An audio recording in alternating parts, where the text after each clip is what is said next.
ले लो रे कोई राम का प्यारा, शोर मचाऊं गली गली, राम नाम के हीरे मोती में बिखराऊं गली गली। ले लो रे कोई राम का प्यारा, ले लो रे कोई राम का प्यारा, शोर मचाओ राम माना, शोर मचाओ गली गली। ले लो रे कोई राम का प्यारा, ले लो रे कोई राम का प्यारा, शोर मचाऊं गली गली, राम नाम के हीरे मोती में बिखराऊं गली गली। राम नाम के हीरे मोती मैं बिखराऊं गली गली, राम नाम के हीरे मोती मैं बिखराऊं गली गली।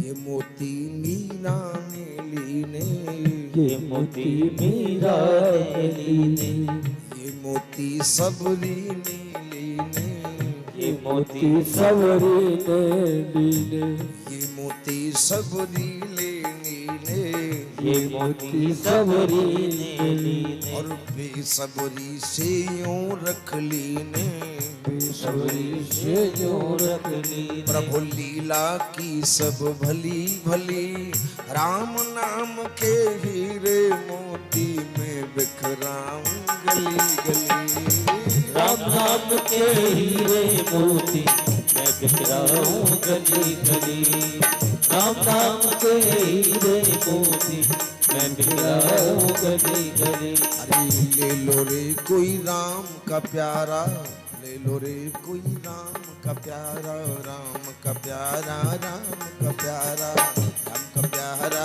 राम का प्यारा, ले लो रे कोई राम का प्यारा, शोर मचाऊं गली गली, राम नाम के हीरे मोती मैं बिखराऊं गली गली, राम नाम के हीरे मोती मैं बिखराऊं गली गली।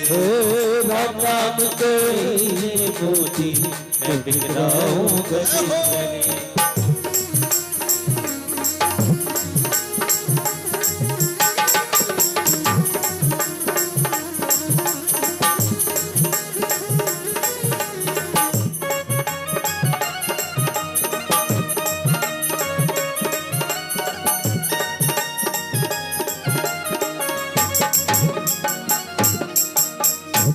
तो शूर्पणखा बोली, भैया आज के दिन,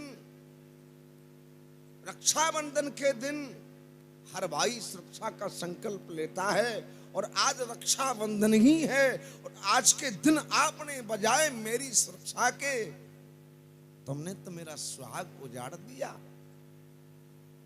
ये कैसी सुरक्षा है? रावण बोला, बहन मैं अजय होना चाहता था, मैं सभी को जीता लेकिन खास बहनोई को नहीं जीत पाया, इसलिए मुझको वध करना पड़ा। लेकिन तू चिंता मत कर, पूरे दंडकारण्य वन का राज कर, निर्दंड होकर। तो रावण इतनी कहकर के चला गया, लेकिन शूर्पणखा ने अपने मरे हुए पति के पार्थिव शरीर पर खड़े होकर के प्रतिज्ञा की, रे रे रावण, आज मैं प्रतिज्ञा करती हूं कि आज मात्र तूने अकेले मेरा सुहाग उजाड़ा है, लेकिन मैं भी जब तक चैन से नहीं बैठूंगी, जब तक सब लंका की राक्षसियों को अपने जैसा न कर लिया। तभी तो ये कहावत चली है, हमारे तुम्हारे बीच में जितनी भी कहावतें हैं ना, असत्य कोई नहीं। जितनी बड़े बूढ़ों की, शास्त्रों की कहावतें हैं ना, ये कोई गलत नहीं है, सत्य है। कहते ना, कह जा बहना मोसी।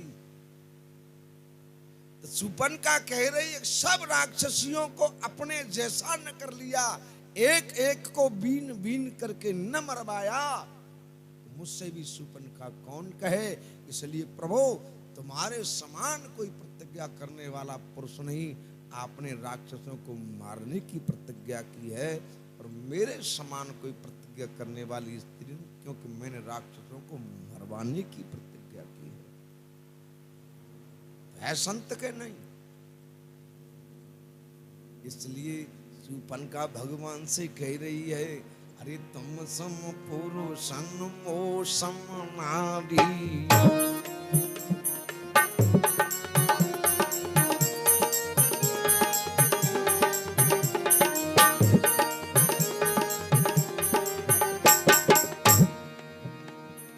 तुम सम पुरुषन मो सम नारी, दासी यग संयोग विधि रचे हो विचारी।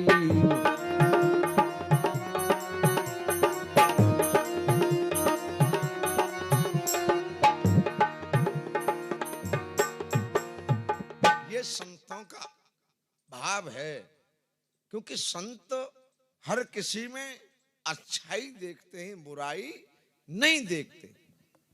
ये संतों का भाव है।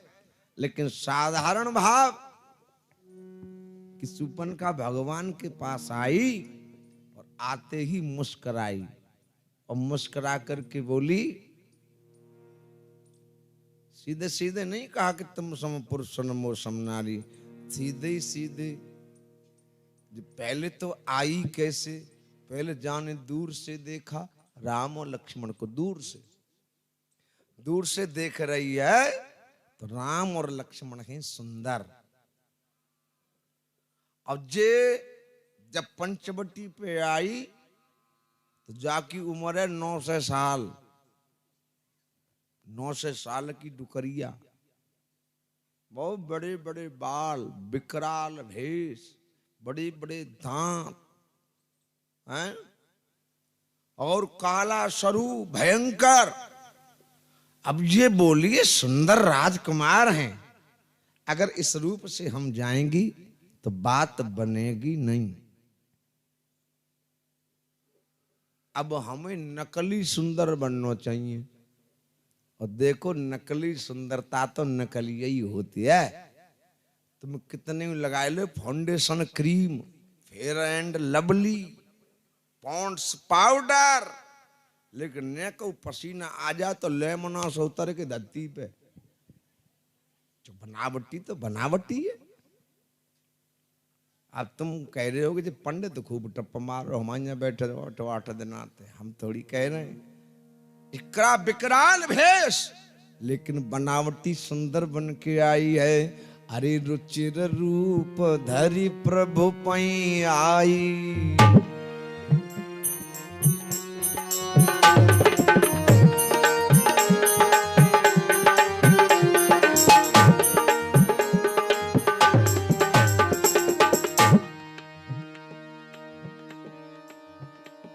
अरे रुचिर रूप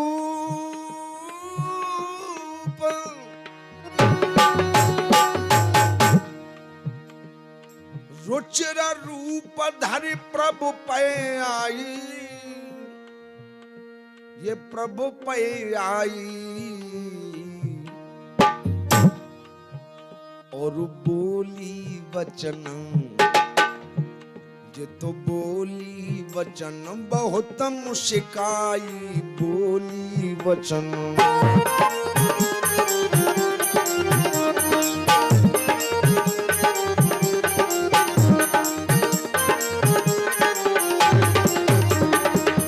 मुस्कुरा करके भगवान से बोली। अब जय बोली तुम सम पुरुष सम नारी, क्या बोली है? अरे मम अनुरूप पुरुष जग नाही,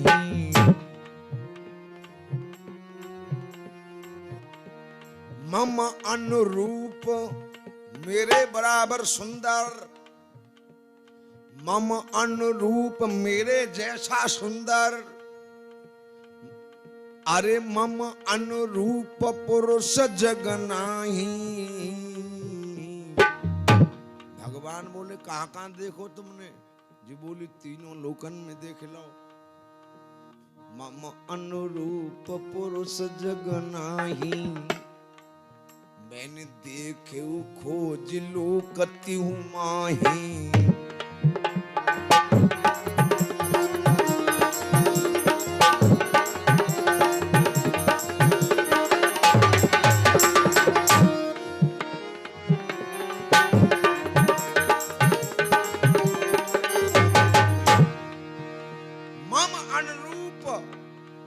जगनाई, मैंने तीनों लोकों में देख लिया कि मेरे समान सुंदर पुरुष मुझे कोई नहीं मिला। तो भगवान बोले इसमें हम क्या कर सकते हैं? तो शूर्पणखा बोली तुम बहुत कुछ कर सकते हो। बोले क्या? कि हमारे सुंदर पुरुष हमें नहीं मिला इसीलिए। अरे ताते अबल घिर ये हो कुवारी,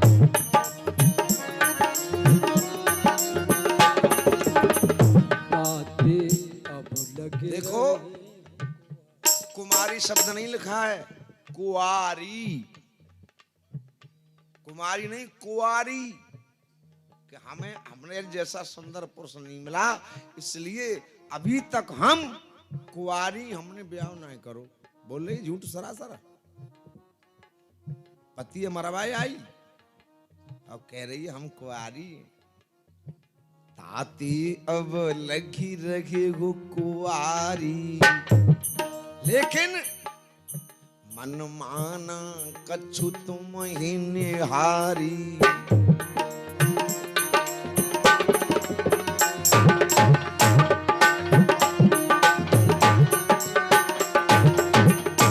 मन माना कछु तुम्हें निहारी, ताते अब लगे रहे हो कुआरी, तुम्हें देख के हमारे कछु मन ने मानिए कि ब्याह कर ले।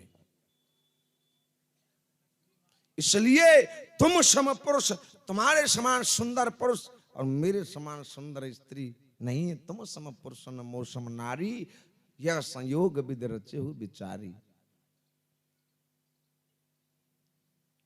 भगवान बोले देख शूर्पणखा, मैंने एक नार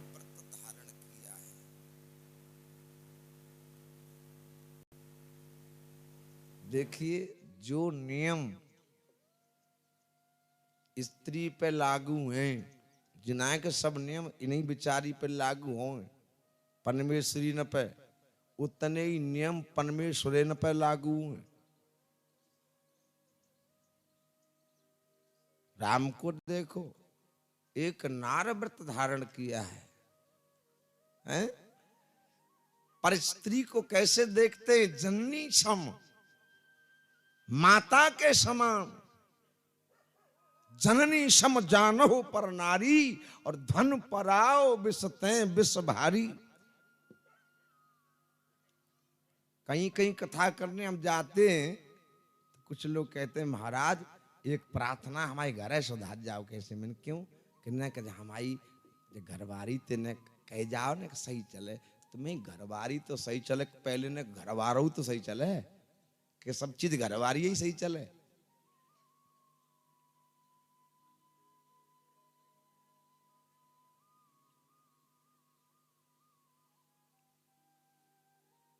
शूर्पणखा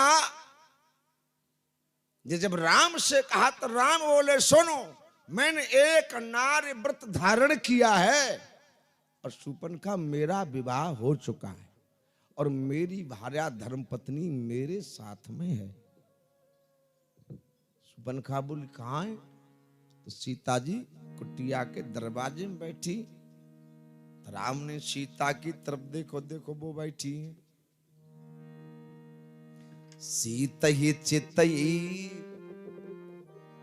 सीतई चितई और कही प्रभु बाता, और अगई कुआर, कुमार नहीं मुंह कुआर शब्द है, और अगई कुआर मोर लगु भ्राता। कुछ लोग संशय करते हैं राम को ऐसा नहीं करना चाहिए था, मर्यादा तोड़ दी। आदमी नेक भी नहीं सोचता, भगवान पर नेक दिन में मर गया। भगवान को बाप बनना हो, हाल नेक दिन में तुलसीदास ने जे गलत लिखो, ये बहुत गलत लिखा है। जिसके एक एक शब्द पर पीएचडी हो रहा है, जिसने चारों वेद लिखे, उसने आद किया, अंत नहीं कर पाया कि आगे और है, उसके लिए आज का इंसान कह रहा है ये गलत लिख दिया। और बहुत से लोग तो रामायण को मानते ही नहीं है, राम को भी नहीं मानते।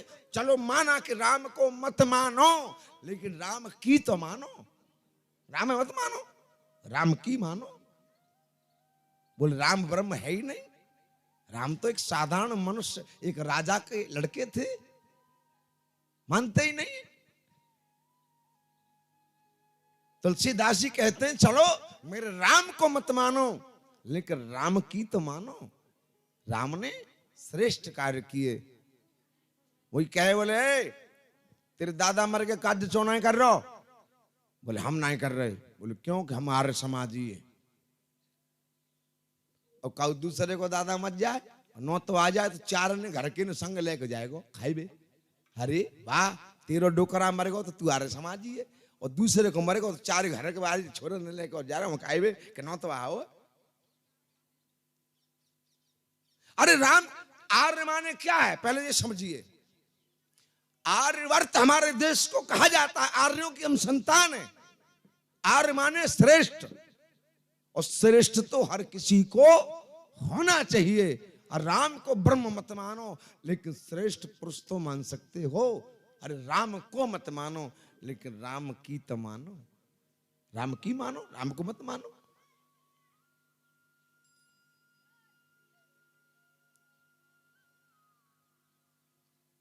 खैर आइए कथा प्रसंग पर।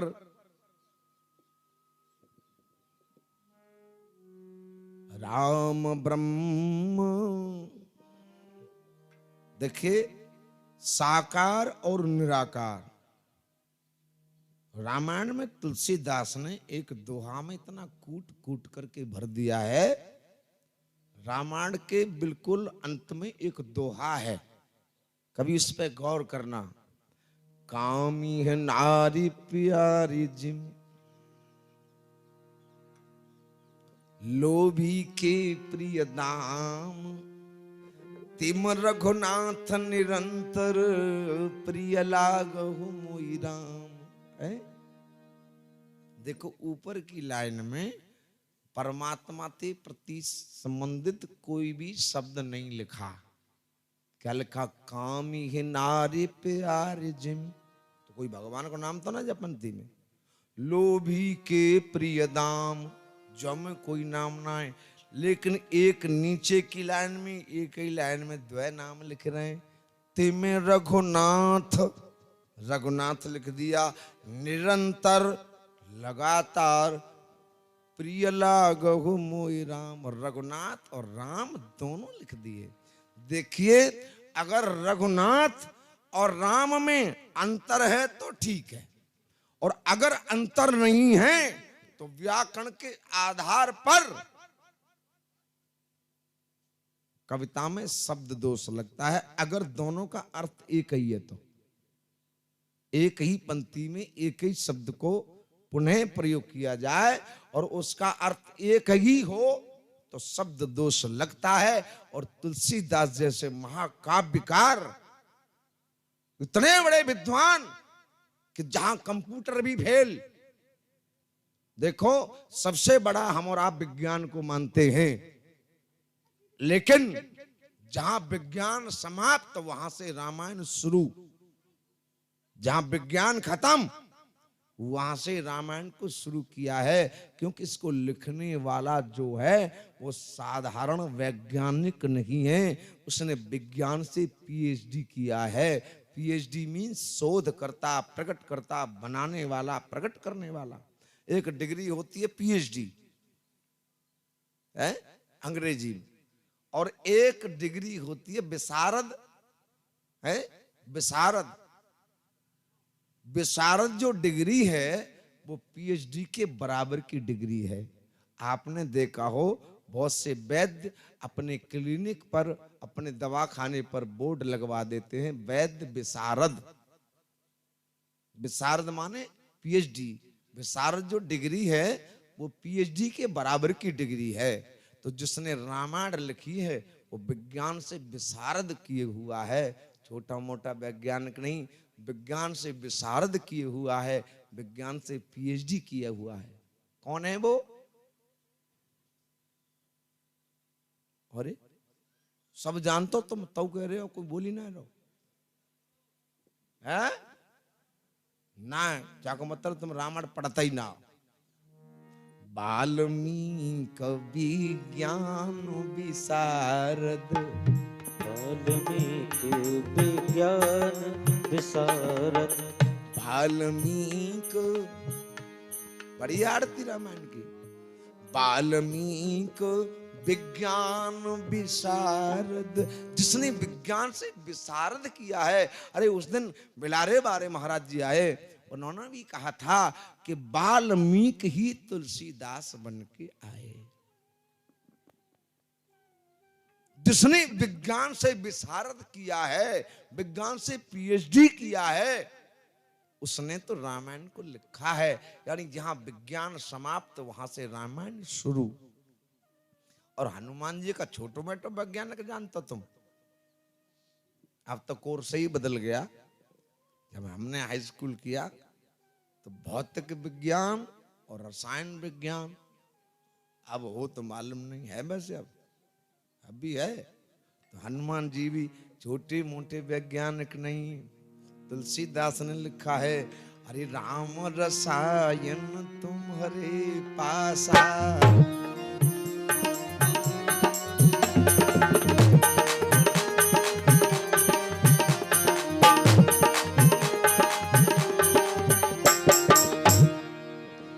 और देखिए सबसे बड़ा मानते हैं हम, आज जो इंटरनेट व्यवस्था चल रही है, कंप्यूटर के द्वारा, कंप्यूटर के आधार पर ही तो चल रही है?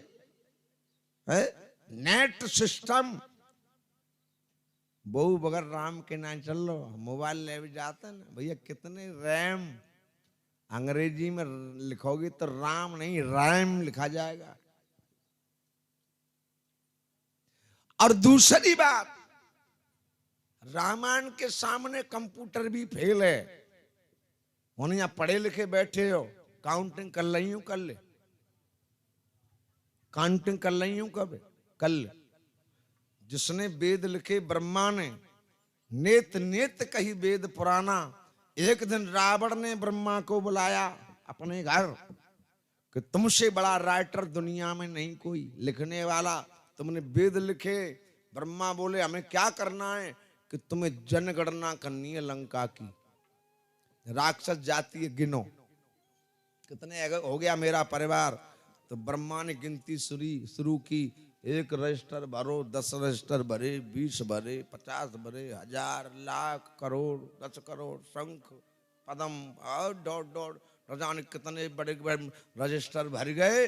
ब्रह्मा ने आखिरकार वो रावण के मुंह दे मारे कि हमारे दादों की बसकी ना जो लिख दे। बोले क्यों? कि गण ही को पार निशाचर जाति कोई पार नहीं। अच्छा जाऊ छोड़, मां केवल ये लिखा है गण ही को पार निशाचर जाति, गिनती नहीं, लेकिन एक जगह गिनती दई है। जब रावण से लड़ने के लिए वानर सेना लेके सुग्रीव चले, तो पहले तो सेना का गठन किया सुग्रीव ने। तुम जान रहे हो कि आर्मी, एयरफोर्स, नेवी, अब ये का पहले ना, ये तो पहले हुआ थी। आर्मी यानी थल सेना, थल सेना के अध्यक्ष कौन थे? स्वयं सुग्रीव। जल सेना के अध्यक्ष यानी नेवी, उसके कौन थे? नल और नील।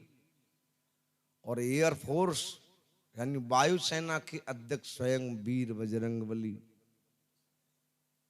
तो सुग्रीव ने आज तीनों सेनाओं के सेना नायक नियुक्त किए और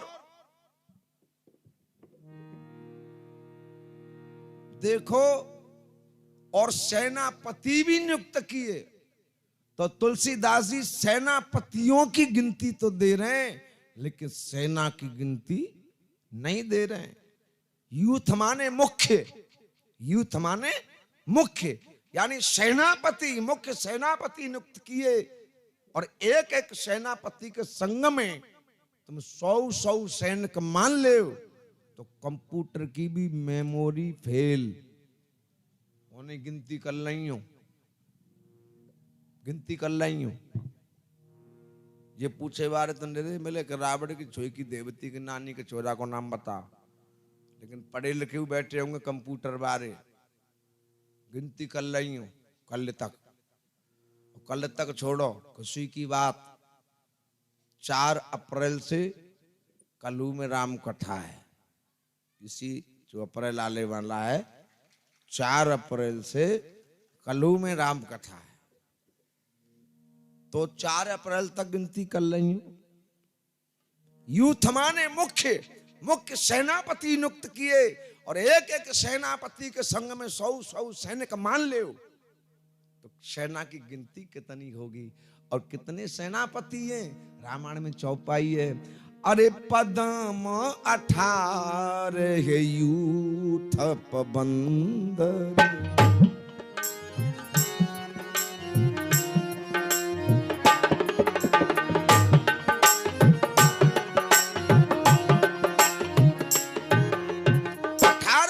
सेनापति 18 पदम। अब एक एक सेनापति के साथ 100 सैनिक मान ले, तो गिनती करियो कितने होंगे? अरे 50 ही मान ले, 100 छोड़ो, 20 मान ले। तो कंप्यूटर की भी मेमोरी फेल। ये ग्रंथ साधारण नहीं है, 6 शास्त्र सब ग्रंथन कोरस और सार अंश सम्मत सब ही की। राम को न मानने वाले भी अगर सत्संग करें और उनको कोई बात सिद्ध करनी हो, तो चौपाई रामायण की यही बोलेंगे। अरे न रामायण माने न रामायण मान रहे, तो फिर भैया रामायण की चौपाई अपनी बात जबरदस्ती सिद्ध चौ कर रहे हो।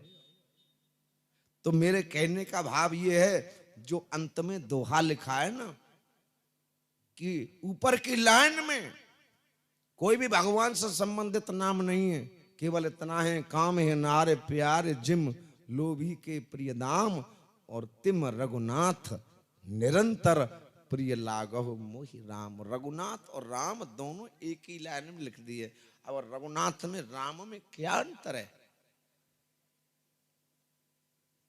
बताइए? है काऊ मालूम? अंतर है। रघुनाथ कौन है? वो दशरथ पुत्र जो साकार बन के आया, जिसके 4 भुजा भूषण मनमाला नयन विशाला है, शोभा सिंधु खरारी। 4 भुजा है, गले में बनमाला, कपोलों तक बाल, डॉट डॉट कुछ भी, यानी पूरा रामायण में दिया है। तो रघुनाथ कौन? दशरथ पुत्र राम, जो मर्त्य रूप में आए वो हैं साकार, निरंतर लगातार प्रिय लागहु मोहि राम। राम एक नाम है, और नाम का कभी कोई आकार नहीं होता। तो राम साकार भी है और निराकार भी है। ऐसे हम आप भी साकार भी हैं और निराकार भी हैं। जैसे हमारे पिताजी अब नहीं हैं, लेकिन नाम है। नाम कब है? पिताजी थे जभी तो है, वो होते ही नहीं तो नाम आए कहां तो जा। तो कोई व्यक्ति नहीं है, चला गया हो, लेकिन उसका नाम लेकर आप नेत्र बंद करोगे तो अपने आप उसकी आकृति आपकी आंखों के सामने आ जाएगी। बेशक हमारे पिताजी नहीं, तुम्हारे पिताजी नहीं, बाबा नहीं, इसका मतलब वो थे नहीं, थे तभी तो आज नाम है। जब थे ही नहीं तो नाम आकाश से जाएगा। खैर, आइए कथा प्रसंग पर जो चल रहा है। सूर्पनखा बोले राम ने मर्यादा तोड़ दी, हाल मुरिया कर दे आदमी भगवान पे। लेकिन शास्त्र कहता है सठे साष्ठ्यम समाचरित, सठ के साथ में सठता जैसा ही व्यवहार करना चाहिए। किसी अंग्रेजी विद्वान ने कहा है टिट फॉर टैट, जैसे के साथ तैसा। और संस्कृत में कहा है सठे साष्ठ्यम समाचरित, सठ के साथ में सठता जैसा ही व्यवहार करना चाहिए। राम ने विचार किया जो शादीशुदा होते हुए अपने आप कुंवारों बताए रही है, शादीशुदा होते हुए अपने आप कुंवारों बताए रही है, तो राम झूठ नहीं बोल रहे, राम सही कह रहे हैं। जैसे तू कुंवारी है और तैसे ही वो कुंवार हो, तू शादीशुदा कुंवारी तो वो शादीशुदा कुंवार हो। पहला कारण लक्ष्मण के पास भेजने का, और दूसरा कारण सुपनका के लिए लिखा है दुष्ट हृदय दारुण जस अहिनी, अहि माने सर्प और अहिनी माने सर्पिणी। भगवान बोले तू सर्पिणी है और मैं मनुष्य हूं, और एक मनुष्य का और एक सर्पिणी का विवाह कैसे हो सकता है? अरे सर्पिणी का विवाह तो सर्प से ही हो सकता है।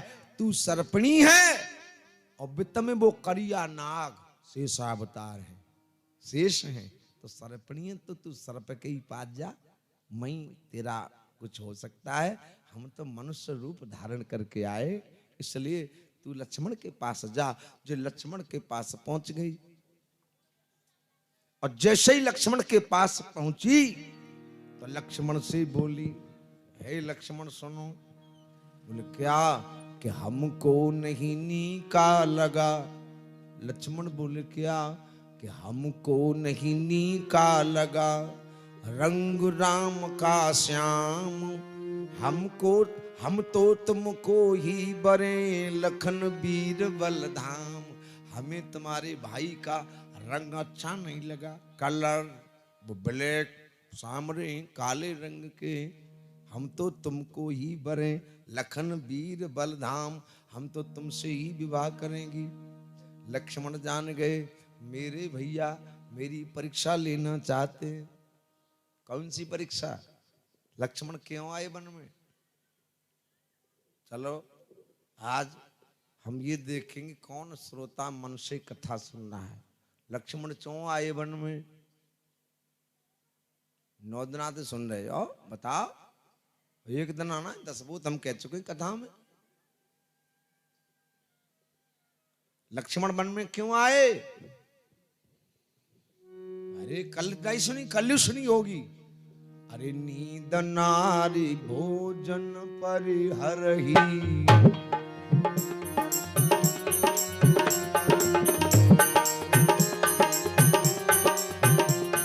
भगवान बोले नींद का त्याग मैंने देख लिया, लक्ष्मण का सही चल रहा है। भोजन का भी त्याग सही चल रहा है।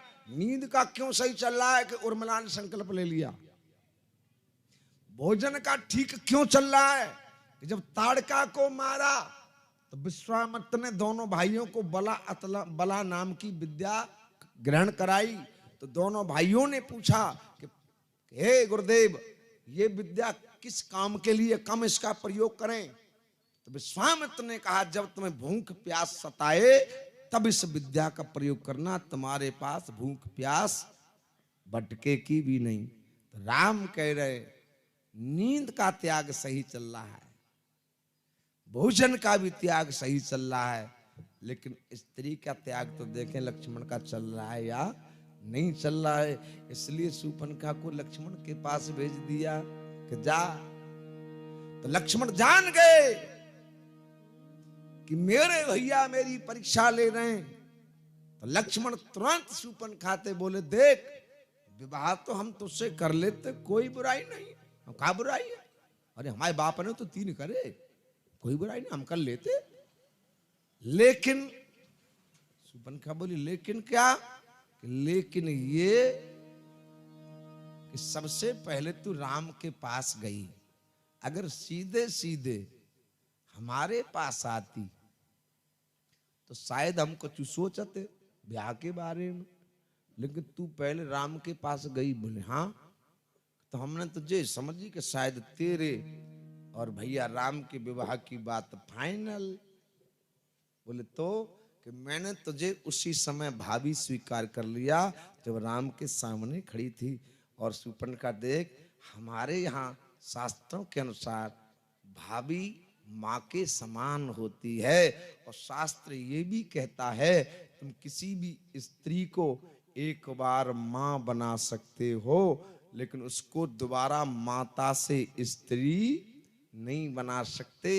इसलिए क्षमा करो, तुम तो हमारी मातारी हो।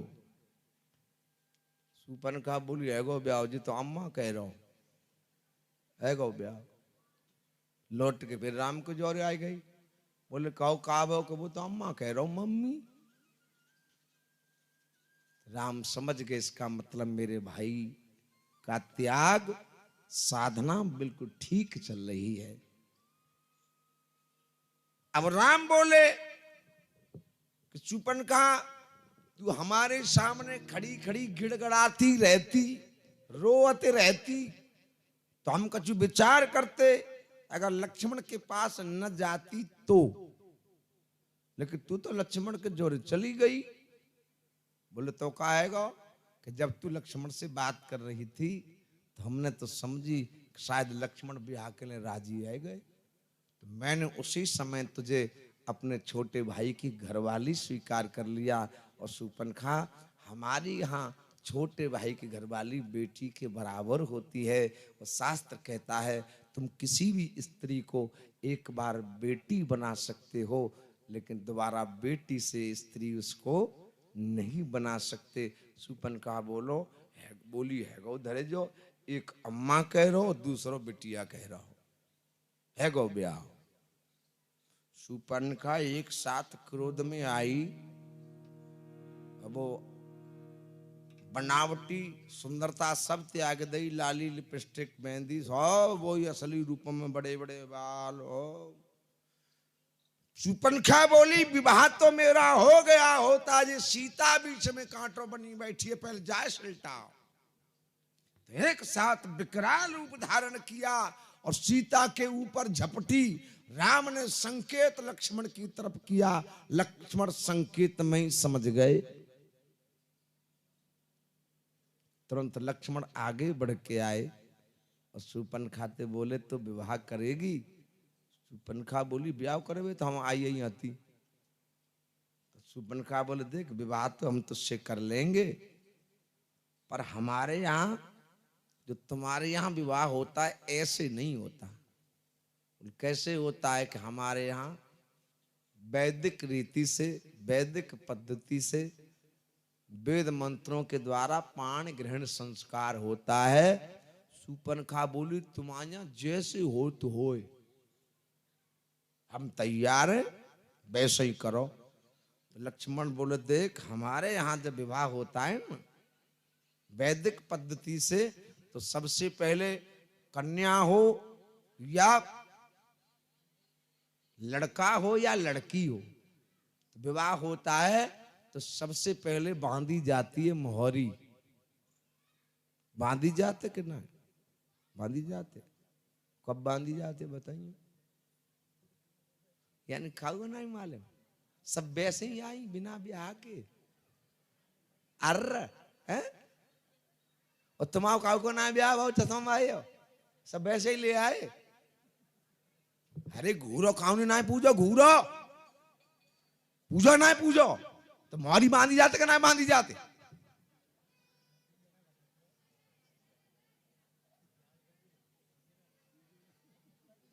बता जी नहीं मालूम ब्याह है को का हो तो।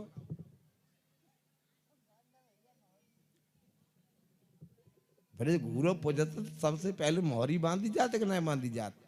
तो लक्ष्मण बोले देख हमारे सनातन धर्म में वैदिक रीति से विवाह जो होता है तो सबसे पहले कन्या या लड़का कोई भी हो मोहरी बांधी जाती। शूर्पणखा बोली जल्दी बांध लो, बांधो जल्दी।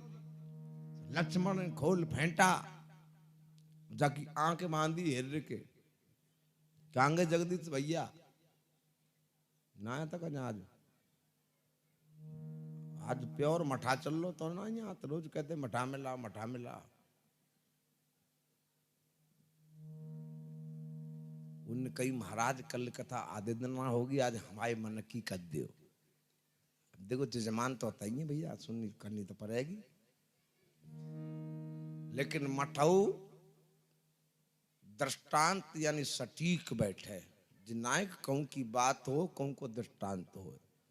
तो लक्ष्मण की सूपनखा ने अपने फेंटा से, सूपनखा की लक्ष्मण ने अपने फेंटा से आंख बांधी, आंख बांध के,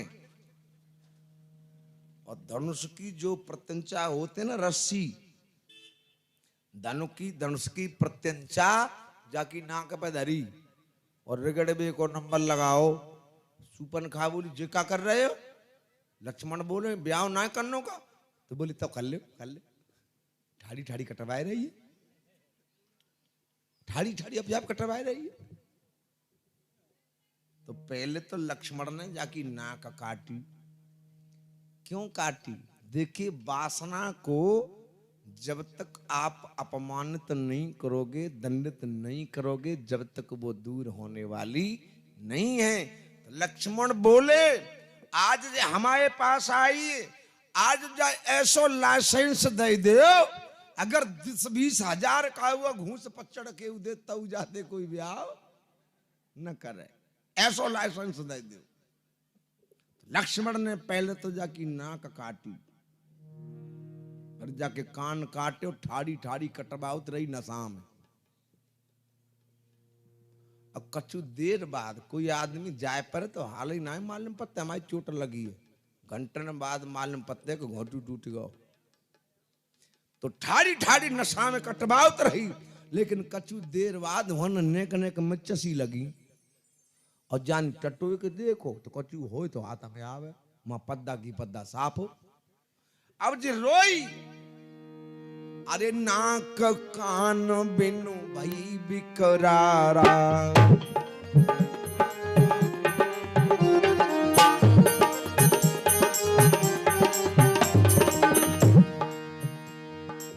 नाक कान बिनु भई बिकरारा,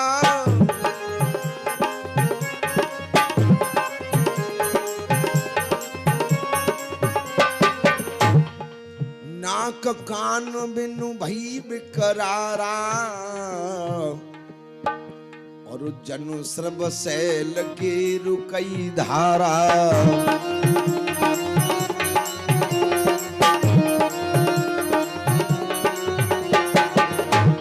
अब जाके रक्त की धार बह रही है। अब राम से बोली सुनो, हम ब्याह करवे नहीं आई। मैंने भी समझाया, राम ने राक्षसों ने मारवे की प्रतिज्ञा करी और सूपनखा ने मरवावे की करी। तो सूपनखा बोली प्रभु आपने हमें गलत समझ लिया, हम ब्याह करवे नहीं आई।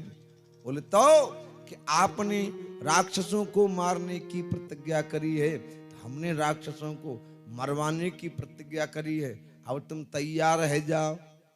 भगवान बोले काहे के लिए? सूपनखा बोली हम पहली खेप लेवे जा रही हैं, पहली खेप लेवे।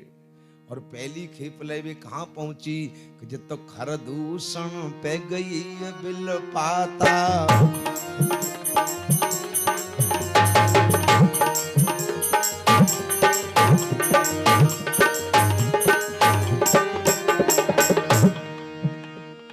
खरदूषण पे गई बिल पाता, खरदूषण पे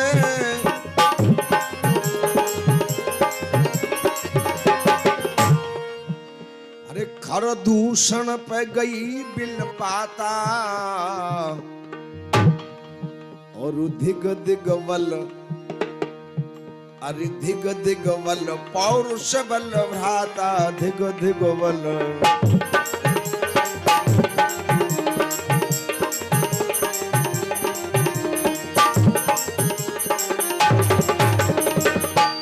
खरदूषण के पास पहुंची, विकराल वेश है। अब मुंह छुपा के गई। मुंह छुपा के क्यों गई? कि लाइसेंस ये सब बनना हो, नाक कान खत्म।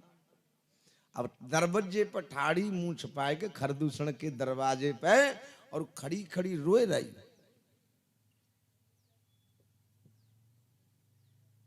खड़ी खड़ी रो रही है। सिपाही बोले कौन है तू, क्योंकि मात्र राक्षस हते। नशा में नशैले सुरेले विशैले गीत गाने हो रहे हैं,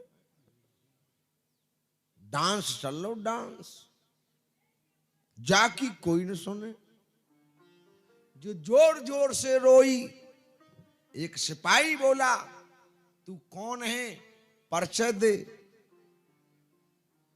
अब बोले कैसे, कहू आदमी में ने का जुखाम है जा भगत जी, ने का जुखाम है जा, तो सही सही बोलो जात बाप है, ना बोलो जात, और बाप को तो खेल ही खत्म हो ना कही ना। अब बोले कैसे, ठाड़ी ठाड़ी में आवे। तो सिपाही बोले हो सकता है ये गूंगी, ये बोल नहीं सकती, चल मुंह खोल के दिखा, हम तुझे पहचान करे को, मुंह कैसे दिखावे, लाइसेंस है सो बनना हो। सिपाही ने जबरदस्ती मुंह खोले के देखो, सो घंटन तो देखता ही रहो। घंटन के बाद परिचय हुआ कि तुम तो सूपन का जिजी मालूम पड़ रही हो। बोले हाँ हाँ हम सूपन खाए। तो जे कहाँ कटवा आई, किन्ने काट डारे, पकड़ के खरदूसर के पास ले गया। महाराज तुमने नाच गाने में मस्त है रहे हो, कटवाए आई। खरदूसर ने देखा, बोले किसे पकड़ लाए हो। सिपाही बोलो तमीज से बोलो, तुम्हारी सिस्टर है ये, तुम्हारी बहन जी है। खरदूषण बोले सूपन खा, ये तेरी दुर्दशा किसने की है। अब जी रोई की बोली, अरे भैया दोलन के राम लखन,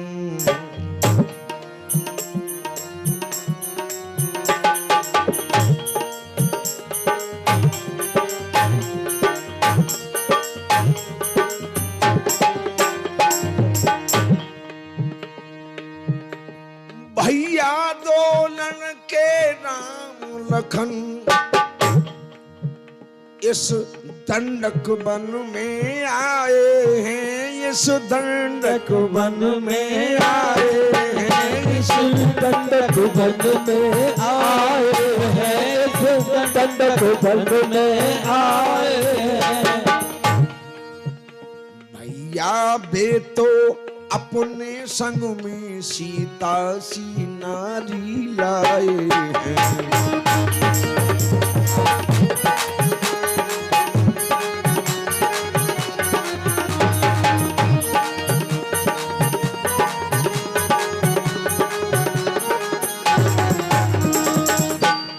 तो खरदूषण बोले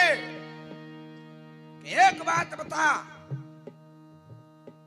पहले वो तेरे जोरे आए कि तू न के जोरे गई।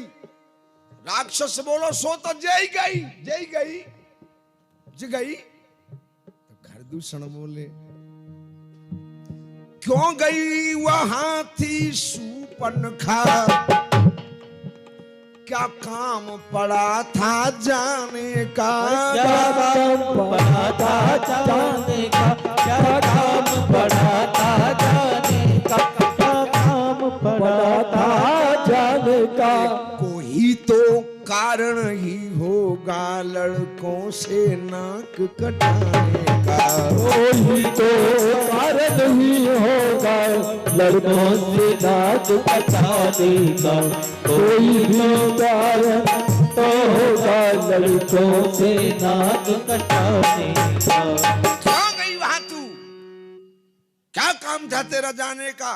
सुपर्णखा बोली भैया तुम्हारी किस्म, हम तो सवेरे सवेरे टहले भी गई, घूम भी गई, नागाह में उधर को निकल पड़ी,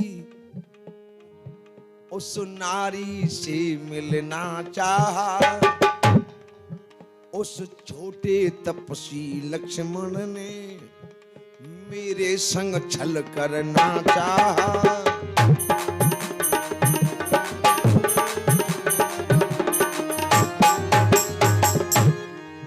ऐसे घूम में गई भैया, तुम्हारी किस्म में छोटो बारो बहुत खतरनाक, लेकिन भैया हम इसलिए गई, उनके संग में एक स्त्री बहुत सुंदर है, तो हम तो जाके ले गई कि ये स्त्री सुंदर है, ये तो लंका में रहने के योग्य है, जाके ले हम चली गई और हमारी कोई गलती ना है, लेकिन छोटो बारो बड़ो खतरनाक, बहन जी हमें लाइसेंस दो।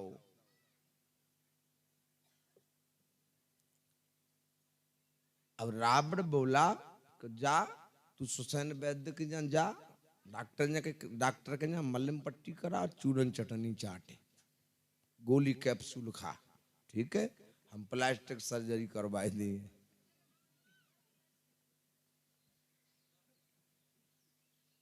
सुपनखा चली गई, लेकिन रात्रि में रावण अपने शोचनीय कक्ष में गया और फिर सुपनखा से परामर्श किया, एक बात बता खरदूषण, जब ने परामर्श किया तेरे नाक कान उनने छोटे वाले तपसीन काटे हैं, कट गए कट जान दे, लेकिन हम तो खरदूषण को कहे जो उनकी गर्दन नहीं काटी। तो खरदूषण आज 14,000 राक्षसी सेना को लेकर के राम से युद्ध करने के लिए गया, 14,000। लेकिन राम ने तमाम प्रयास कर लिए, तमाम कोशिशें कर ली, लेकिन एक भी राक्षस को नहीं मार पाए। तमाम प्रयास किए, एक भी नहीं मार पाए। भगवान बड़े आश्चर्य में, एक भी राक्षस नहीं मर रहा। भगवान ने विचार किया, हान लाभ जीवन मरण, जस अपजस विधिहात, मरना जीना ब्रह्मा के हाथ में, चलो उन्हीं से पता करें ये कैसे मरेंगे। तो ब्रह्मा से भगवान ने प्रार्थना की, कोई उपाय बताओ ये कैसे मरेंगे।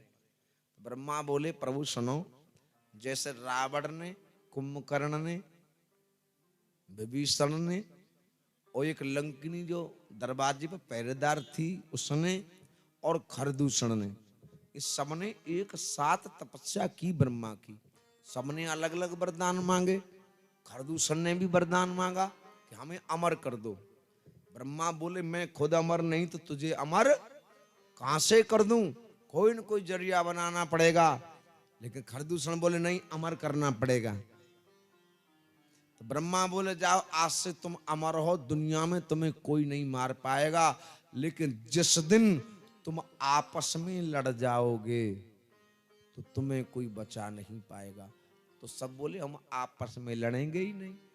देखिए, अंग्रेजों ने इतने वर्ष हमारे देश पर राज किया ना, वेद शास्त्रों के आधार पर तो किया कि आपस में फूट डारो और राज करो।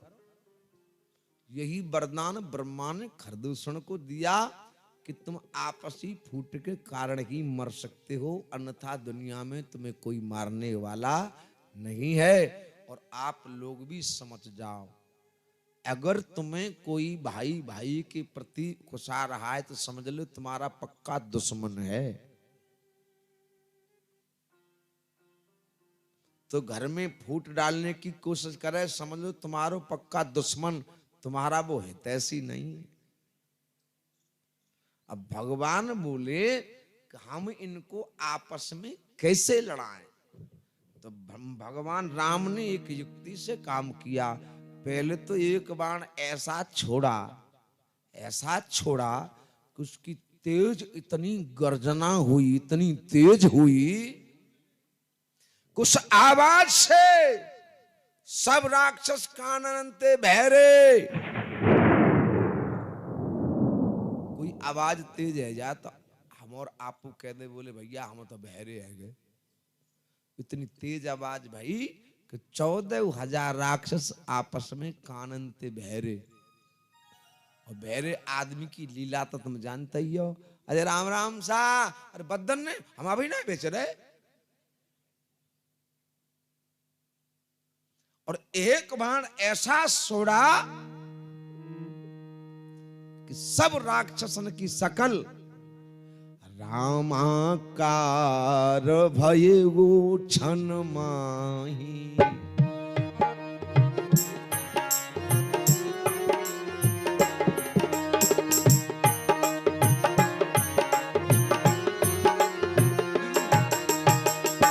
रामाकार भयो क्षण माही, काननते बहरे और सकल राम जी सी। रामाकार, सबका स्वरूप राम जैसा हो गया, काननते बहरे और रूप राम जैसा। अब एक दूसरे से पूछे कि तू राम है, वो मना करे मैं राम नहीं हूं, लेकिन वो कानन ते भैरव वो समझे जय राम है। वो भाई मात दे वो बातें पूछे तू राम, लेकिन भाई कानन थे भैरो बोले मैं नहीं, वो समझे जय राम है, वो भाई मात दे। खैर कहां तक बात बढ़ाई जाए, आपस में राम राम कह के ही मरने लगे हैं। तुलसीदास ने दोहा लिख दिया, राम राम कहे तन तजय पावहि पद निर्वाण, और कर उपाय रिप मारे क्षण महाकृपा निधान। एक क्षण में सब मार दिए। अब सुपड़का भगवान ते बोली प्रभु ये छोटी सी खेप आती, अब तुमने सुलटा दी, हम बड़ी खेप ले जाए रहे। रावण के पास गई, सारी घटना बताई। रावण बोला बेवकूफ हमारे पास क्यों आई है, खरदूषण के पास चली जाती। सुपनका बोली हम उनके जोरे गई। बोले तो का बोले लड़े नहीं आए, बोले हाँ आए बेचारे आए, खूब लड़े। बोले तो का भाओ, तो रोए के बोली जो हान हुआ तो सोई भाओ। बोले तो का मर गए, बोले तुम्हारी किस्म मर गए। जैसे ही खरदूषण का मरना रावण ने सुना, सोचनीय कक्ष में गया।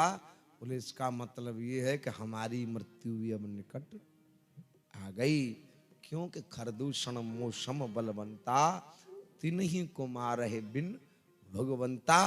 जो खरदूषण को मार सकता है वही मुझे मार सकता है। इसका मतलब जो रघुवंश लीन अवतारा भगवान का अवतार हो गया, तब यह मर्म दशानन जाना। तो एक मर्म जानने वाला रावण भी है, लिखा है चौपाई में, तब यह मर्म दशानन जाना। इसका मतलब परम ब्रह्म परमात्मा अवतरित हो गए हैं? तो मुझे क्या करना चाहिए? बोले तो भजन तो मैं कर नहीं सकता, भजन में कर नहीं सकता, क्योंकि तामसी शरीर है, तामसी भोजन है, भजन नहीं बनेगा। बोले अब तो कल्याण का एक ही उपाय है कि जो मैं बैर जाए हट करूं, मैं भगवान से इतना बैर करूं कि वो मुझे मारने पर मजबूर हो जाए। उनके हाथ से जो भी मरता है वो मरता नहीं, वो तो तरता है। भगवान ने किसी को भी नहीं मारा, सबको तारा। तो रावण सोच रहा है उनके हाथ से मरूंगा तभी इस भवसागर से तरूंगा। इसलिए रावण आज मारीच की सहायता से सीता का हरण करने के लिए आता है। मारीच सोने का मृग बनता है, भगवान को बहुत दूर ले गया। राम लक्ष्मण को सीता की सुरक्षा में सौंप गए। आज उस मारीच ने राम की आवाज में हा लक्ष्मण बचाओ, सीता ने जबरदस्ती लक्ष्मण को भेज दिया। और सीता का अग्नि में वास होने का कारण तो मैंने कल आपको समझा ही दिया था। आज भगवान राम मारीच को वध करके लौट रहे हैं और उधर रावण सीता का हरण करके ले जाता है। सीता रोती बिलखती जा रही है। अपने कुछ वस्त्र कुछ आभूषण सीता ने हाथ में लेकर एक पहाड़ पर कुछ बंदर बैठे उनको देख करके वहां डाल दिए।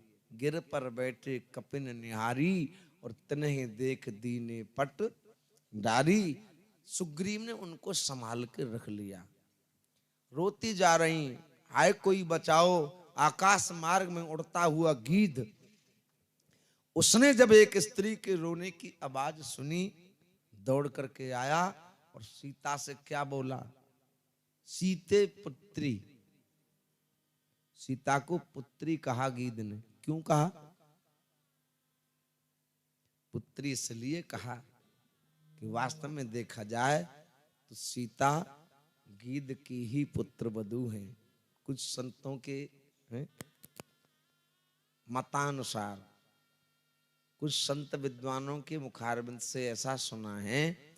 एक दिन मैंने यह प्रसंग कहा था कि देवासुर संग्राम में दशरथ मूर्छित स्वर्ग से पृथ्वी की तरफ गिरते आ रहे थे और गीध ने अपने पंखों पर लेकर के दशरथ को जमीन पर उतारा था। तब दशरथ ने कहा, रे गीध, आज तूने मुझे प्राण दान दिया है, तुझे जो चाहिए सो मुझसे मांग ले।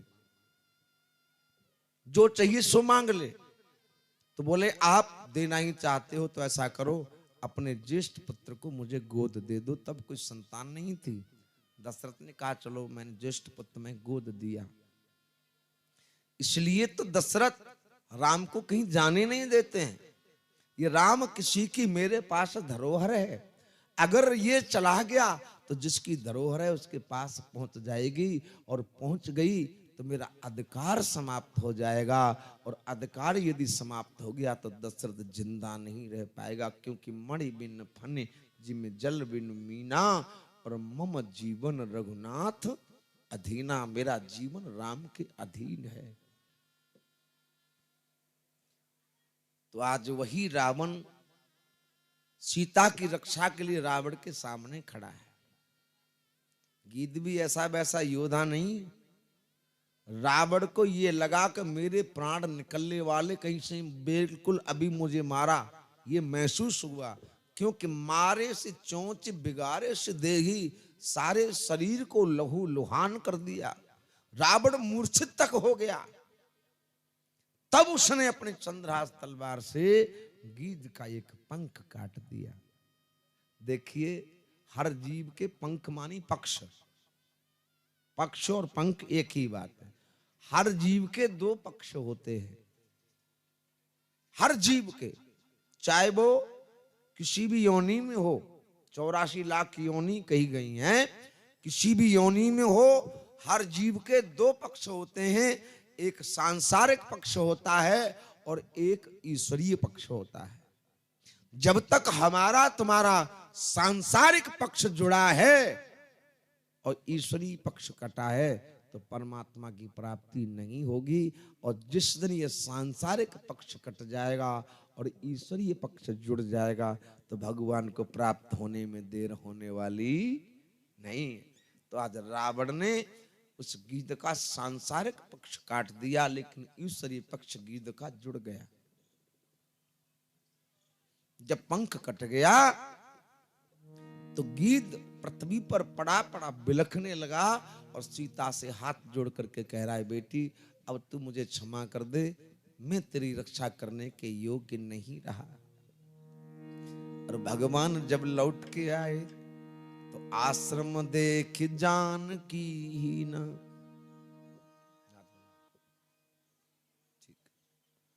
आश्रम देख जानकी ही न, सीता आश्रम में नहीं। अब तो भगवान वृक्षों की जेठ भर के रोए, लताओं से पताओं से सभी से पूछें कि आपने मेरी मृगनयनी सीता को देखा है। अब भगवान रोने लगे, अरे हे खग मृग हे मधुकर श्रेणी,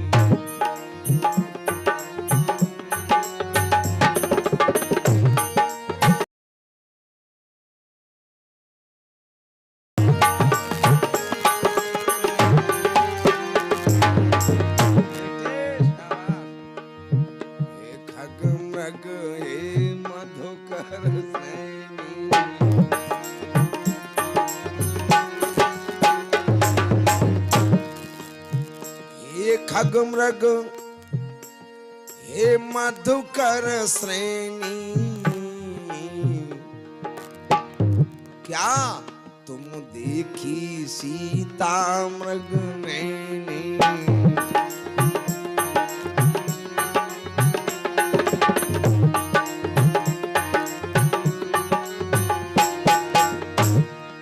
अब सीता को खोजते खोजते आगे बढ़े।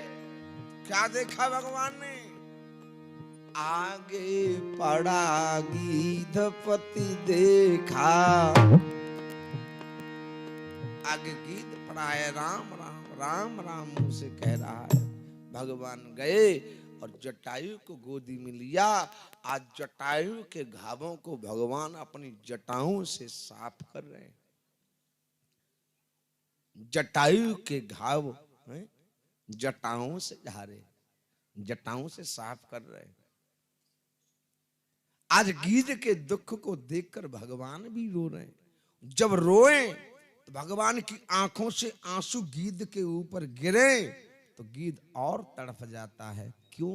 कि आंसुओं में नमक की मात्रा होती है। भगवान ने आंसू भी बंद कर लिए और गीत से कहा, ये दशा आपकी किसने की है? तो गीत कहता है, प्रभु नाथ दशानन यह गतगीनी और तेई खल जनक सुता हरिलीनी।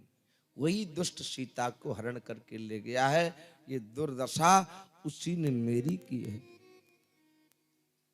प्रभु प्राण तो मेरे कब के निकल गए होते, लेकिन ये प्राण मैंने आपके दर्शनों के लिए रोक रखे।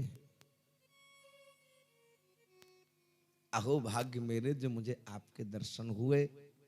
भगवान बोले, चिंता मत करो, मैं तुम्हें मरने नहीं दूंगा। राख हो अचल कर हो तन ताता, मैं तुम्हारे शरीर को अचल कर दूं।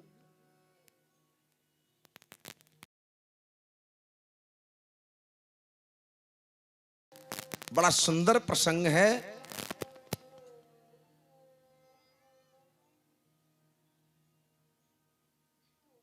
शांति बनाइए आगे से। गीध का कितना सुंदर प्रसंग है, अगर आप गौर दें तो इतना सुंदर प्रसंग है ये। भगवान गीत से कह रहे हैं, मैं तुम्हें मरने नहीं दूंगा, अचल कर सकता हूं मैं आपको। गीत बोला, मुझे अचल नहीं होना।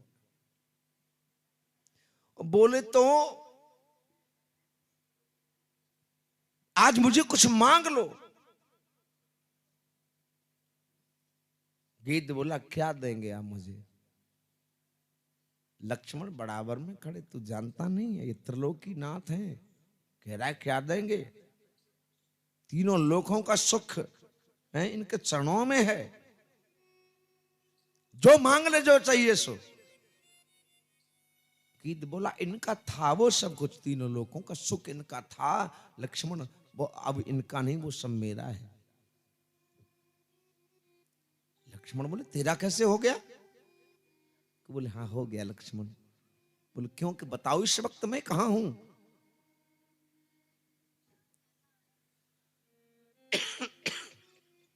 इस वक्त मैं कहां हूं? राम बोले, मेरी गोदी में हैं आप। बैठ जाओ बेटा। ये पहले धीरे धीरे बैठ के आराम से दे दो, ठीक है? आगे थोड़ा थोड़ा करके, खड़े मत रहो। धीरे धीरे बैठ के एक दूसरे को बाल्टी बढ़ाती जाओ आगे में, ठीक है? आपस में सब पीती रहेंगे। बोले इनका था लक्ष्मण, अब वो सब इनका नहीं है। बोले किसका है? बोले वो सब मेरा है। बोले तुम्हारा कैसे है? किस वक्त मैं कहां हूं बताओ। भगवान बोले मेरी गोदी में।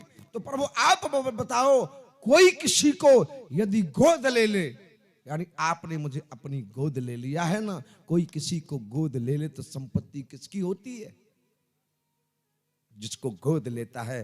तो आपने जब मुझे गोद ले ही लिया तो आपकी सारी संपत्ति तो मेरी हो ही गई, अब तुम्हारा रहा क्या है? भगवान बोले तो ऐसा करो गीध, तुम मेरे धाम को चले जाओ। जैसे ही धाम जाने वाली बात कही, माता जी बस दूर से कर लो, आप राधे राधे, बस ठीक।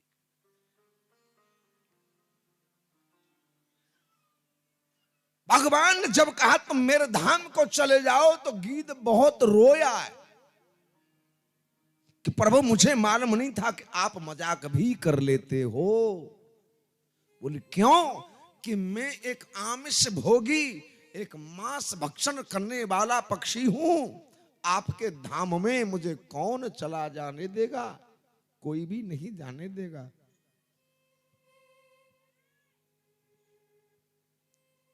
भगवान बोले ठीक है, मेरे धाम में तुम्हें ही तो कोई नहीं जाने देगा, लेकिन मुझे तो जाने देगा।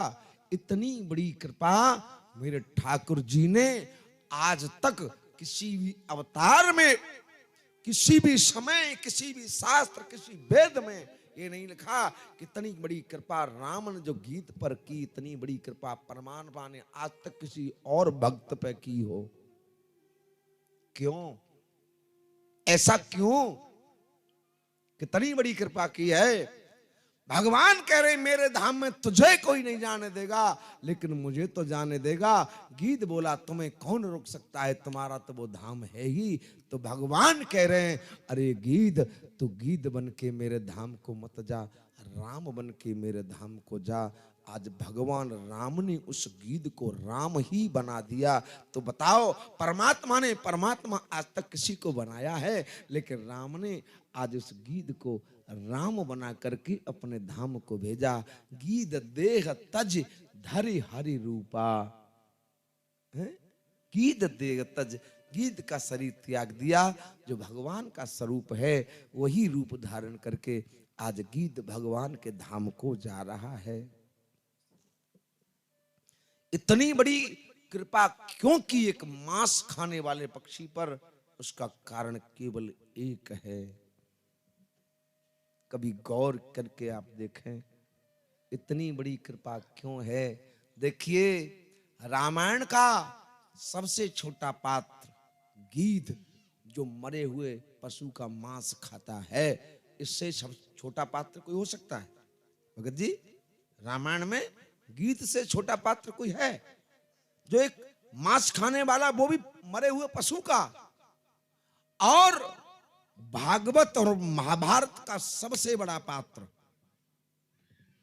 जिसका भगवान कृष्ण भी खड़े होकर सम्मान करते हैं, भगवान कृष्ण भी खड़े हो जाते हैं उसके आने पर, और उसके आदेश को भगवान कृष्ण भी नहीं टाल सकते। वो सबसे बड़ा पात्र कौन है? रामायण का छोटा पात्र गीध। भागवत और महाभारत का सबसे बड़ा पात्र कौन? पितामह भीष्म, जिनका आदेश टालने की हिम्मत किसी में नहीं थी। साहब, तुलना करिए दोनों पात्रों की। रामायण का सबसे छोटा पात्र गीध और रामायण भागवत का सबसे बड़ा पात्र पितामह भीष्म। तुलना करिए, वो छोटे पात्र की मृत्यु कहाँ है? भगवान की गोदी में है। और उस सबसे बड़े पात्र की मृत्यु कहाँ है? बोले बाणों की सैया पे है। बोले ऐसा कैसे हो गया? बोले ऐसा इसलिए हुआ कि छोटे पात्र ने एक स्त्री के धर्म की रक्षा में प्राणों की बाजी लगा दी। वो सबसे बड़ा पात्र एक स्त्री की लज्जा को जाते हुए देखता रहा, बैठा रहा, कुछ बोला नहीं। सबसे पहले द्रौपदी ने किससे प्रार्थना की? सबसे पहली प्रार्थना द्रौपदी ने पितामह भीष्म से ही की थी। बाबा, आपके आदेश को कोई भी नहीं टाल सकता। बोले बाबा, अगर एक बार भी आपकी जिब्या हिल जाए दुशासन, आज मेरी लाज जाने से बच जाएगी। आप कुछ नहीं बोले थे पितामह भीष्म, सबसे महान पात्र कुछ नहीं बोला, तो आज मृत्यु उसकी बाणों की सैया पे है। और एक पात्र गीध ने स्त्री की धर्म की रक्षा के लिए प्राणों की बाजी निकाली, तो उसकी मृत्यु भगवान की गोदी में होती है। इसलिए शास्त्र कहते हैं देवता कहाँ निवास करते हैं? जहां स्त्रियों की पूजा हो। यत्र नारी पूजन्ते रमन्ते तत्र देवता। आज भगवान की गोदी में प्राण त्यागता है और राम बनकर के राम के धाम को जा रहा है। आज गीध का अंतिम संस्कार करने के बाद भगवान आगे बढ़े, कहां पहुंचे? अरे ताहि देह गति राम उदारा,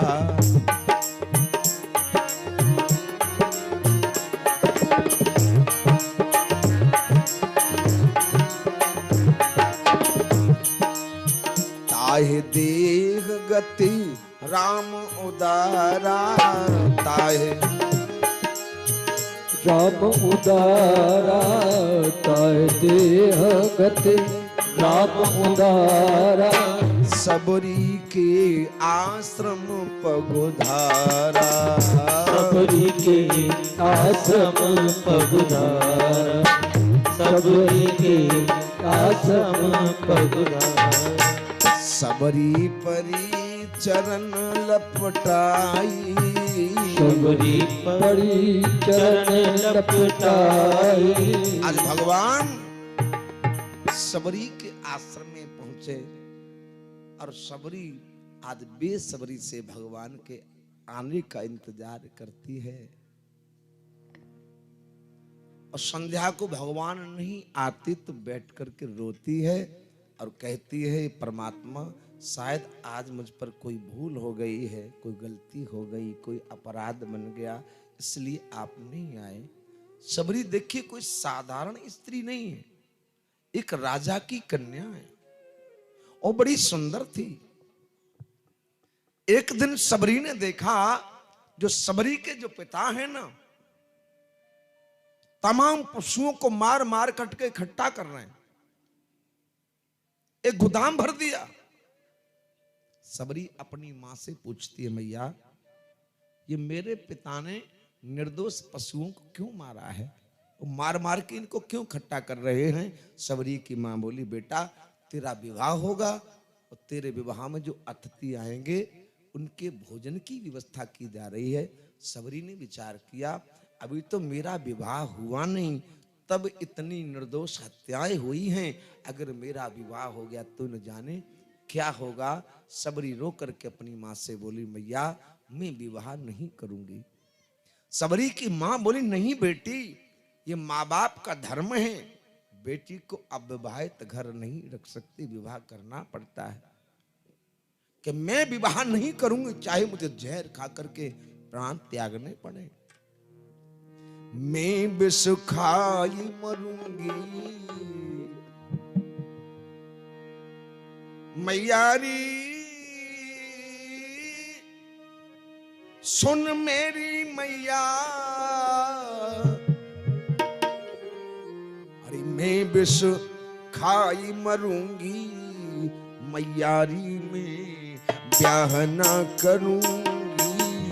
मैं विष खाए मरूंगी मैयारी में ब्याह न करूंगी। मैं विष खाए मरूंगी मैयारी में ब्याह न करूंगी। इतने पशु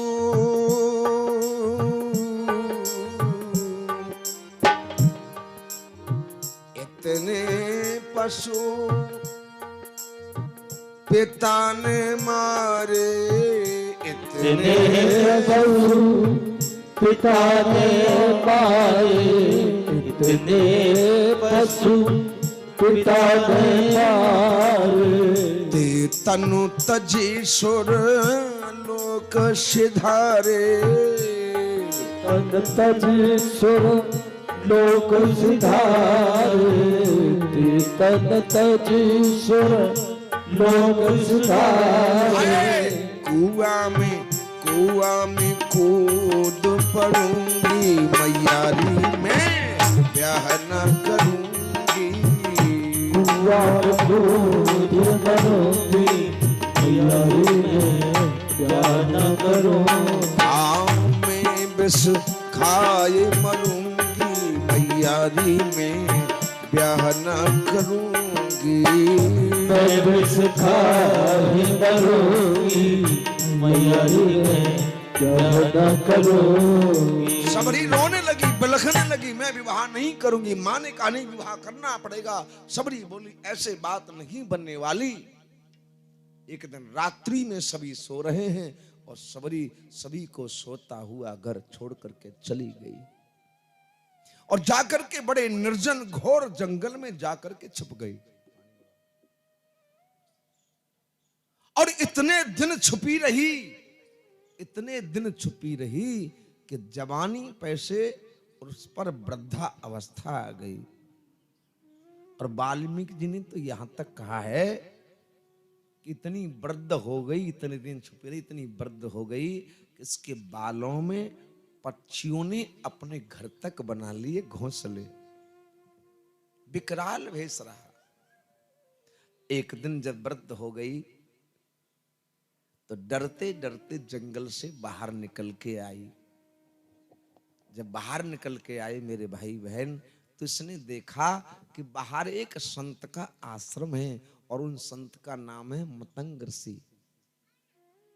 तो सबरी ने देखा उस आश्रम की कुछ संत सफाई कर रहे थे।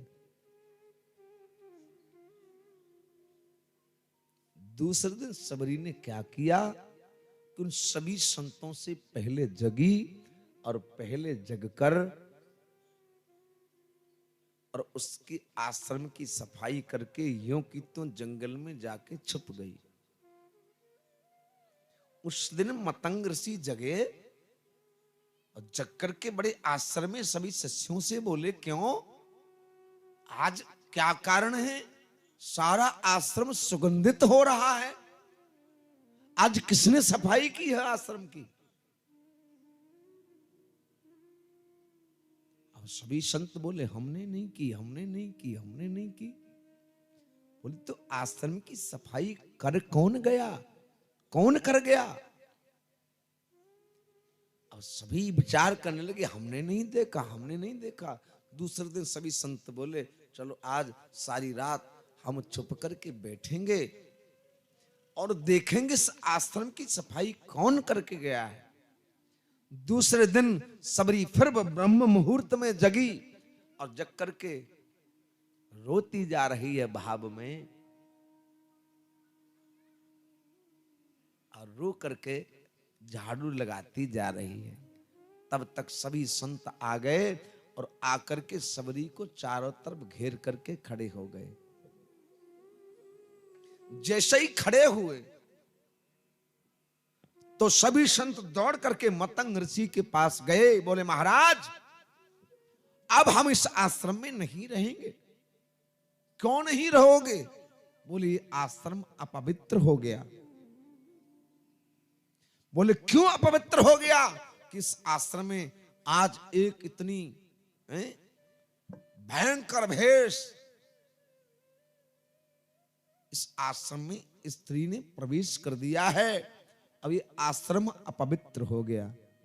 मतंग ऋषि के पैर सबरी ने पकड़ लिए और पकड़ के बोली, बाबा अगर मुझे ये पता चलता ना कि मेरे प्रवेश करने से आश्रम अपवित्र हो जाएगा, तो बाबा मैं कभी इस आश्रम में घुस करके नहीं आती, क्षमा कर दो, मुझसे अपराध हो गया है। मतंग ऋषि ने नेत्र बंद कर लिए। नेत्र बंद करके शिष्यों से बोले, सुनो, इसके प्रवेश करने से तो मेरा आश्रम अपवित्र नहीं हुआ, लेकिन तुम जैसे दुष्ट शिष्य अगर इस आश्रम में रहेंगे तो एक आश्रम जरूर अपवित्र हो जाएगा। इसी वक्त मेरे आश्रम को छोड़ करके सभी चले जाओ यहां से।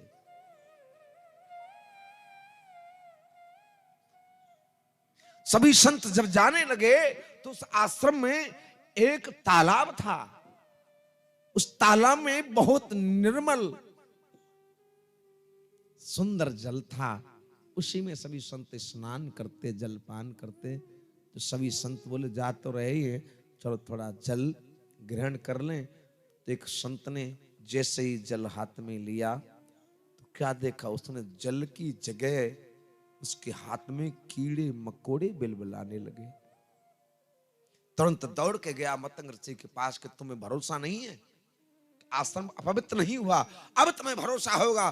देखो मैंने पीने के लिए जल लिया था आश्रम में से और जल की जगह मेरे हाथों में कीड़े मकोड़े आ गए हैं, हुआ पवित्र कि नहीं हुआ? मतंग ऋषि ने फिर नेत्र बंद किए, भगवान का स्मरण किया। मतंग ऋषि बोले, अरे दुष्ट, इसके प्रवेश के कारण जल में कीड़े मकोड़े नहीं हुए। बोले, तो कि तुम दुष्टों ने एक महान संत का अपमान कर दिया है, इसलिए इस जल की जगह कीड़े मकोड़े हैं। अगर अपने आप को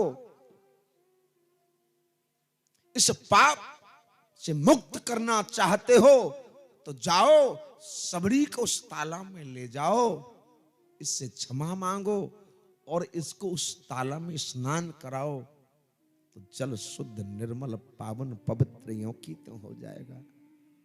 सबरी को सभी ले गए हैं, क्षमा मांगी है, स्नान कराया। मेरे भाई बहन, सबरी के स्नान करते ही सारा जल निर्मल हो गया।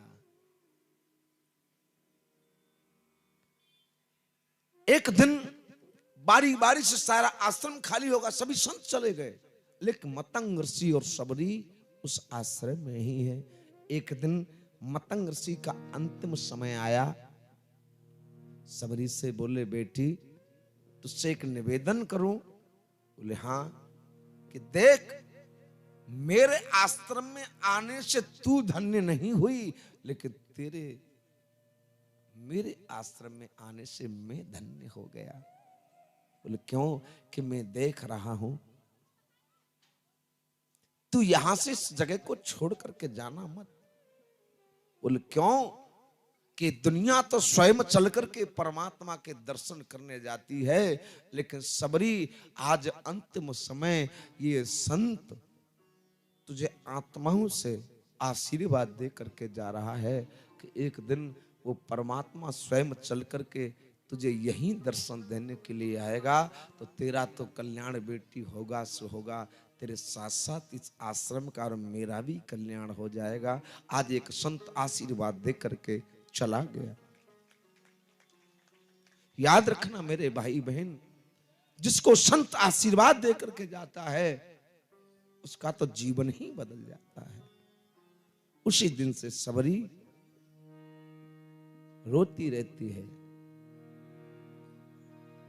संध्या को भगवान नहीं आते, सारे दिन इंतजार करती है, नहीं आते तो रोती है। बोले आज शायद मुझसे कोई अपराध हो गया है, इसलिए परमात्मा नहीं आए हैं।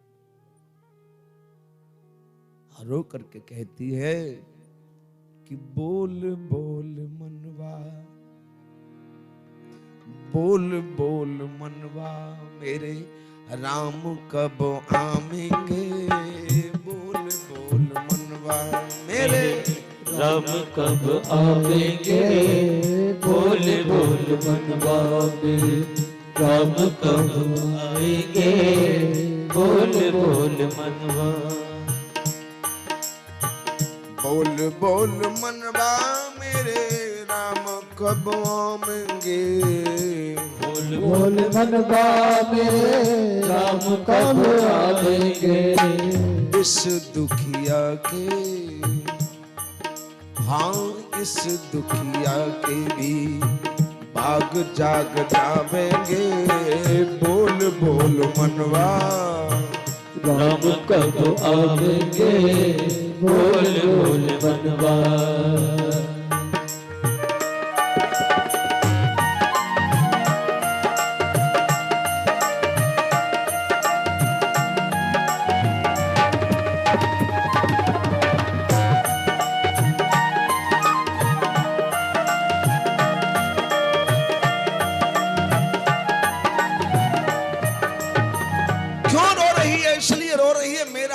शरीर है, कहीं देर न हो जाए। आई गई चलने की बारी, आई गई चलने की बारी। आई गई चलने की बारी। चलने में पूरी तैयारी। चलने में पूरी तैयारी। चलने में पूरी तैयारी। और हे परमात्मा,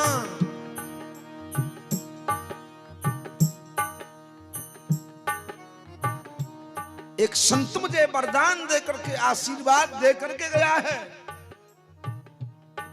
नहीं आए तो मैंने सुना है संत की कृपा।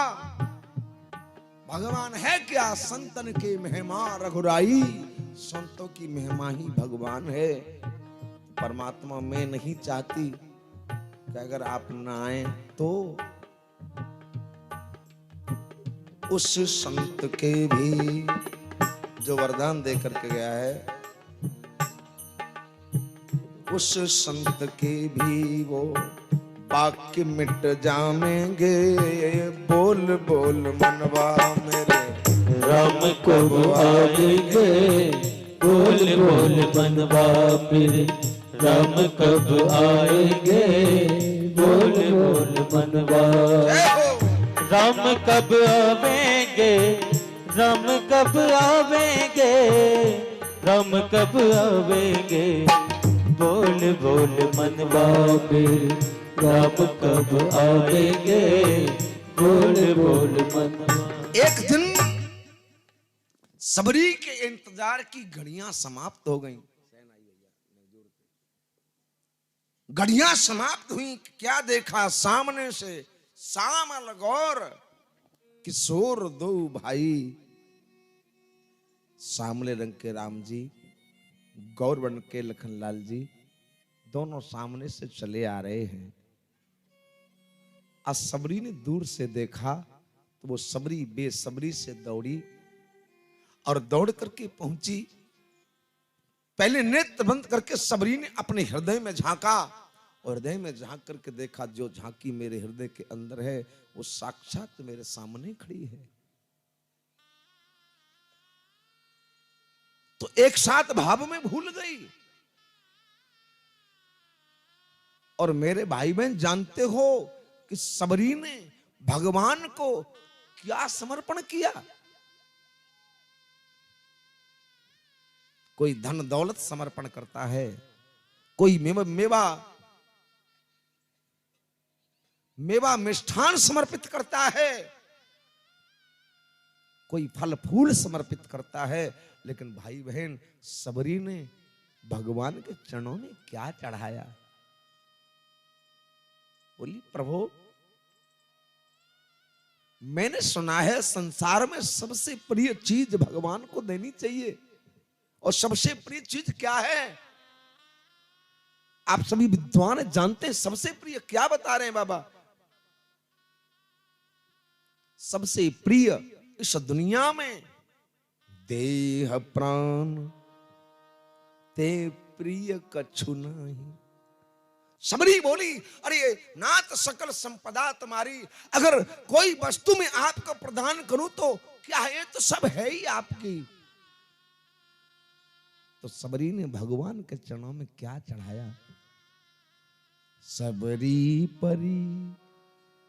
सबरी आज भगवान के चरणों में सबरी की सबरी, सबरी परी चरण लपटाई।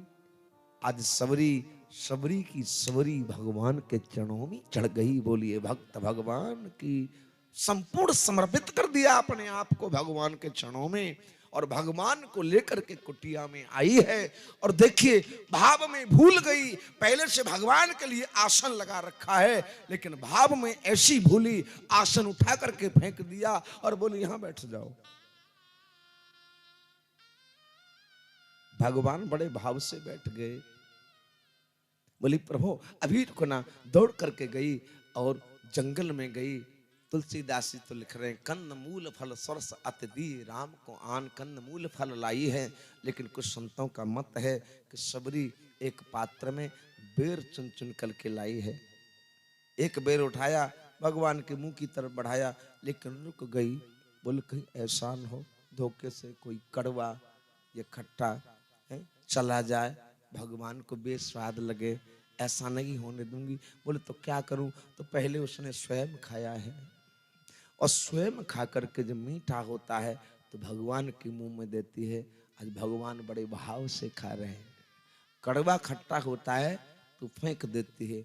लक्ष्मण बराबर में खड़े सोचे कि देखो वनवास क्या हुआ, इन्होंने तो अपना ईमान धर्म भी देखो कैसे खा रहे हैं। लंबे लंबे दांत, कितना विकराल भेष है। पहले अपने मुंह में दे रही है, तब भगवान के मुंह में दे रही है। भगवान समझ गए कि लक्ष्मण के मन में मेरे भक्त के प्रति कुभाव आ गया। याद रखना जब भाव की जगह कुभाव आता है ना तो भगवान को बर्दाश्त नहीं है। एक दोनों में सबरी से बोले सबरी बड़े सुंदर बेर हैं, बहुत अच्छे हैं, बहुत स्वादिष्ट हैं, ऐसा कर एक दोना में चक चक करके मीठे मीठे मेरे भाई लक्ष्मण के लिए भी रख दे। लक्ष्मण बोले बढ़िया रहे, अपनो धर्म बिगाड़ो सो बिगाड़ो। सबने रखे, राम लक्ष्मण से बोले लक्ष्मण लो बहुत सुंदर है, मीठे हैं। अब मना कैसे करें, ले तो लिए लेकिन नजर बचा के फेंक दिए। लेकिन मेरे भाई बहन भला मेरे परमात्मा से क्या छुपा है। जब फेंक दिए तो राम जी बोले लक्ष्मण मेरा अपमान कोई कर ले बर्दाश्त कर लूंगा, लेकिन मेरे भक्त का यदि कोई अपमान करता है तो मुझे बर्दाश्त नहीं होता। लक्ष्मण ये बेर एक दिन तुझे जरूर खाने पड़ेंगे, और खाने क्या पड़ेंगे, यही बेर तुझे प्राण दान देंगे, जीवन दान देंगे, वही संजीवनी बने और लक्ष्मण को खाने पड़े। सबरी को नर्मदा भक्ति का उपदेश किया भगवान ने। आज भगवान वहां से भी आगे बढ़े।